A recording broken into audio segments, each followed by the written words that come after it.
Hello மக்களே, இந்த வீடியோவில் நீங்கள் மிஸ் பண்ணவே கூடாத ஒரு சூப்பரான ஹாரர் ஃபிலிம் பற்றி தான் சொல்ல போகிறேன். ஒரு சூப்பர் நேச்சுரல் ஹாரர் ஃபிலிம் இப்படியும் எடுக்கலான்னு இந்த படத்தை பார்த்து தான் தெரிஞ்சுக்கிட்டேன். சின்னஸ்.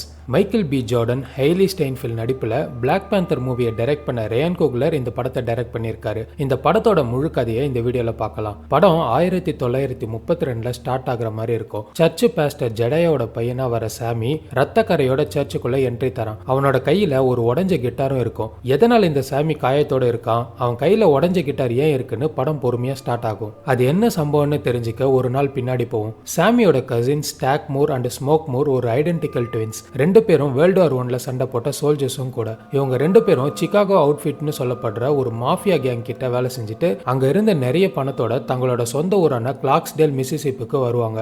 வந்தவங்க என்ன பண்றாங்கன்னா, அவங்க ஊர்லயே ஒரு பழைய சாமில வாங்குறாங்க. அந்த ஓனர் ஒரு ரேசிஸ்ட், பட் இருந்தாலும் பணத்தை வாங்கிட்டு அந்த இடத்த அவங்களுக்கு கொடுத்துடுறான். வாங்கின அந்த பிளேஸை ஒரு ஜூக் ஜாயிண்ட் ஆர் பார்னு கூட சொல்லலாம். ஸோ இந்த ஜூக் ஜாயிண்டா மாத்ததுக்காக ரெண்டு ட்வின்ஸை நினைக்கிறாங்க. அண்ட் அந்த ஜூக் ஜாயிண்ட்டை லோக்கல் பிளாக் கம்யூனிட்டிக்காக திறக்க ஆசைப்படுறாங்க. ஸோ பிளேஸ் வாங்கினதோ அவங்க அடுத்த கசின் சாமி மூரை பார்க்க போறாங்க. படத்தோட ஸ்டார்டிங்ல காயத்தோட இருந்த பையன் தான் இந்த சாமி. பிகாஸ் சாமி ஒரு நல்ல கிட்டார் பிளேயர். அவனோட அப்பா எவ்வளவு தடுத்தோ அவன் அந்த ட்வின்ஸோட வெளியே கிளம்பிடுறான். அதுக்கப்புறம் அந்த ட்வின்ஸ் அவங்களோட ஜூக் ஜாயிண்ட்டுக்கு பியானிஸ்ட் டெல்டா ஸ்லிம்மை வேலைக்கு கூப்பிடுறாங்க. அவர் கூட சேர்ந்து சாமியும் ஒரு சின்ன பெர்ஃபார்ம் அங்க இருக்க ஸ்ட்ரீட்லயே பண்ண மக்களுக்கு அது ரொம்ப பிடிச்சு போகுது. கூட்டத்துல இருந்த ஒரு பொண்ணு பெர்லின் சாமி கிட்ட வந்து பேசுறாங்க. சாமியும் அவங்க ஜூக் ஜாயிண்ட் வர சொல்லி இன்வைட் பண்றாரு. இன்னொரு பக்கம் ஸ்டாக் மூரோட எக்ஸ் கேர்ள் ஃப்ரெண்ட் மேரிய ஸ்டாக் மீட் பண்றாரு. அங்க வந்த மேரி ஏன் என்னை விட்டு போனேன்னு கேட்டதுக்கு, என்னால உனக்கு எந்த ஆபத்தும் வரக்கூடாதுன்னு நினைச்சேன், அதான் உன்னை விட்டு போனேன்னு ஸ்டாக் சொல்லுவாரு. நெக்ஸ்ட் ஸ்மோக் மூர் அவரோட ஒய்ஃப் ஆனியா அந்த ஜூக் ஜாயிண்ட்ல இருக்க மக்களுக்காக சமைக்க கூப்பிட போவாரு. ஃபர்ஸ்ட் வர மாட்டேன்னு சொன்ன ஆனி கடைசியில வரேன்னு ஒத்துப்பாங்க.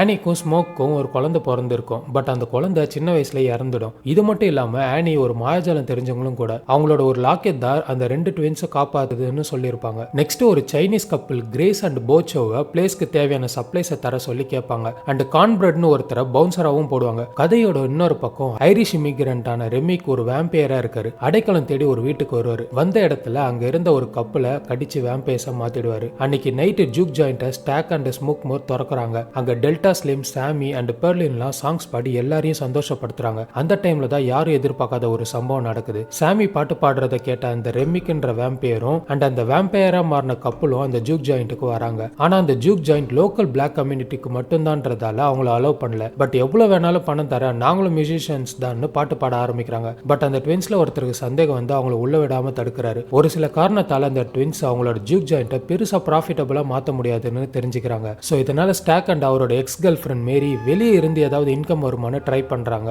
அப்பதான் மேரி அந்த பாரை விட்டு வெளியே போன ரெமிக் அண்ட் அந்த கப்பிள் கிட்ட போய் பேச்ச போடுறாங்க. பட் அவங்க மூணு பேரும் ஒரு தினசா இருக்கிறத வச்சு அங்கிருந்து கிளம்பி ஓட பாக்குறாங்க. பட் ரெமிக் அவங்கள அந்த பார்க்குள்ள என்டர் ஆகிறதுக்கு முன்னாடியே கடிச்சிடுவாரு. ரெமிக் கடிச்சதால மேரியும் ஒரு வேம்பையரா ஆகிடுவாங்க. அந்த டைம்ல தான் பவுன்சரா நிக்கிற கான்பிரட் கிட்ட மேரி ஜூக் ஜாயிண்ட் குள்ள வரலாமான்னு பெர்மிஷன் கேட்பாங்க. அப்போ கான்பிரட்டும் மேரி தானேன்னு நினைச்சு உள்ள என்ட்ரி கொடுத்துருவாரு. பட் உள்ள போனது மேரி இல்ல, வேம்பையர்னு அப்ப யாருக்கும் தெரிஞ்சிருக்காது. கான்பிரட் அர்ஜென்ட்டா பாத்ரூம் வருதுன்னு சொல்லிட்டு டெல்டா ஸ்லிம் என்ட்ரன்ஸ்ல நிறுத்திட்டு போயிருப்பாரு. அதே சமயம் உள்ள போன மேரி நேரா ஸ்டாக் கிட்ட போய் ரொமான்டிக்கா பேசி அவங்கள அங்கிருந்து ஒரு ரூமுக்கு கூட்டிட்டு போவாங்க. பட் கொஞ்ச நேரத்திலேயே மேரி ஸ்டாக்கை கொலை பண்ணி அவரோட ரத்தத்தை குடிச்சிடுவாங்க. இதை பார்த்த ஸ்மோக் உடனே மேரியை ஷூட் பண்ணிடுவாரு. பட் கொஞ்ச செகண்ட்ஸ்லயே எதுவும் நடக்காத மாதிரி எந்த காயமும் இல்லாம மேரி அங்கிருந்து ஓடி போயிடுவாங்க. இன்னொரு பக்கம் கான்பிரட ரெமிக் வேம்பையரா டர்ன் பண்ணிடுவாரு. இதெல்லாம் பார்த்து பயந்த ஸ்மோக் அண்ட் அந்த ஜூக் ஜாயிண்ட்ல இருந்தவங்க உடனே அந்த பிளேஸை மூடிட்டு அங்க இருந்து கிளம்பி போக பார்ப்பாங்க. அந்த சைனீஸ் கப்பலோட ஹஸ்பண்ட் போச்சோவும் கார் எடுக்க வெளியில வந்துடுவாரு. அப்ப அந்த ரெமிக் வெளியே வந்த எல்லாரையும் வேம்பையரா மாத்திடுவாரு. உள்ள இறந்து போயிருந்த ஸ்டாக்கும் உயிர் வந்து அங்க இருந்து எல்லாரையும் தாக்க ஆரம்பிப்பாரு. பட் அப்பதான் ஸ்மோக் ஒய்ஃப் ஆனி ஒரு கார்லிக் ஜூஸை ஸ்டாக் மேல தெளிப்பாங்க. அந்த தண்ணி மேல பட்டதும் ஸ்டாக் அங்க இருந்து வெளியே போயிடுவாரு. இதெல்லாம் பார்த்ததும் ஆனிக்கு அங்க வந்தது வேம்பையர்ஸ்னு தெரிஞ்சும் அந்த வேம்பையர்ஸை கொல்றதுக்கான ஒரு சில வழியும் சொல்லுவாங்க. அது என்னன்னா holy water, silver, sunlight and மரத்தால் ஆன குச்சி. சோ உடனே அங்க மிச்சம் இருக்க எல்லாரும் அதை ப்ரிப்பேர் பண்ண ஆரம்பிப்பாங்க.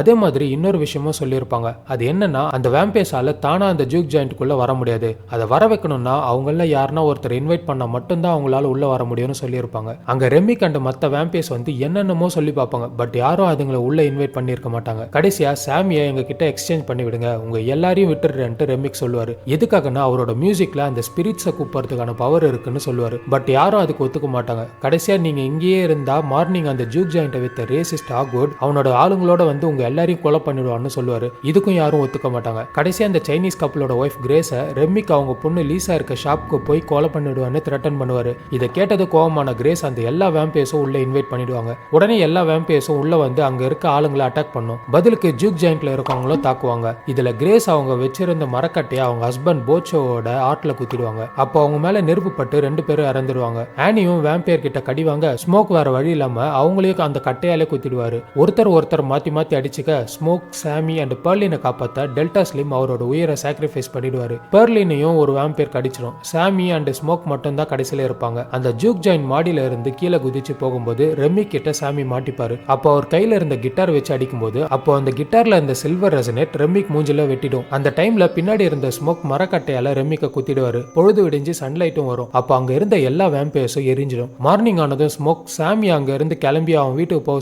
சொல்லுவாரு. அதுக்கப்புறம் அங்க வந்து ஆக்வுட் அண்ட் அவரோட கேங்க ஸ்மோக் சுட்டுடுவாரு. சண்டையில அவருக்கும் காயம் ஆகி அங்கேயே இறந்துடுவாரு. அவர் இறக்கும் போது அவரோட ஒய்ஃப் ஆனி அண்ட் அவரோட டாட்டரோட ஸ்பிரிட்டை பார்ப்பாரு. இன்னொரு பக்கம் சாமி அவரோட அப்பாவோட சர்ச்சுக்கு வருவாரு. அங்க அவங்க அப்பா அந்த மியூசிக்கை விட்டுட்டு சர்ச்ல இருக்க சொல்லுவாரு. பட் சாமி அங்க இருந்து சிக்காகோ கிளம்பி போய் ப்ளூஸ் மியூசிக்ல ஒரு பெரிய ஆளாயிடுவாரு. கிளைமேக்ஸ்ல 1992ல வயசான சாமியை பார்க்க ஸ்டாக் அண்ட் மேரி வருவாங்க. பட் அவங்க வேம்பையர்ஸ்ன்றதால அவங்களுக்கு வயசே ஆகியிருக்காது. கடைசியா ஸ்டாக் சாமியை ஒரு பாட்டு பாட சொல்லுவாரு. சாமியும் பாடி காட்டுவாரு. அங்க இருந்து கிளம்பும் போது கொஞ்சம் காசு வச்சுட்டு ஸ்மோக் தான் சாமியை ஒன்றும் பண்ணக்கூடாதுன்னு சத்தியம் வாங்கினதா சொல்லிட்டு கிளம்புவாரு. அண்ட் ஆல்சோ அங்க சாமி என்னதான் அன்னைக்கு நைட்டு அவ்வளோ வயலன்ஸ் அண்ட் வேம்பையர்ஸ் கூட சண்டை இருந்தாலும் அதுதான் அவனுக்கு பெஸ்ட் டேன்னு சொல்லுவான். இதை ஸ்டாக்கும் ஒத்துப்பான். அண்ட் அன்னைக்கு தான் அவனோட ட்வின் பிரதர் ஸ்மோக்கையும் சூரிய வெளிச்சத்தையும் பார்த்து தான் சொல்லுவான். அதோட இந்த படம் முடியும். ரீசெண்டா ரிலீஸ் ஆன சூப்பர் நேச்சுரல் ஹாரர் ஃபிலிம்ல கண்டிப்பா இது ஒன் ஆஃப் த பெஸ்ட் மூவின்னு கூட சொல்லலாம். கதையை பெருசா ப்ரெடிக்ட் பண்ண முடியாம நல்ல இன்ட்ரெஸ்டிங்கான ஸ்கிரீன் பிளே பண்ணியிருப்பாங்க. உங்களுக்கு supernatural horror or vampire movie பிடிக்கும்னா இந்த மூவியை கண்டிப்பா ட்ரை பண்ணி பார்க்கலாம். தேங்க்ஸ் ஃபார் வாட்சிங் த வீடியோ கைஸ். வீடியோ பிடிச்சிருந்தா மறக்காம லைக் பண்ணுங்க. சேனலுக்கு புதுசா வரீங்கன்னா சப்ஸ்கிரைப் பண்ணுங்க. அண்ட் நெக்ஸ்ட் எந்த மூவி நரேட் பண்ணலாம்னு கமெண்ட்ஸ்ல மென்ஷன் பண்ணுங்க. Will see you on the next video. Bye.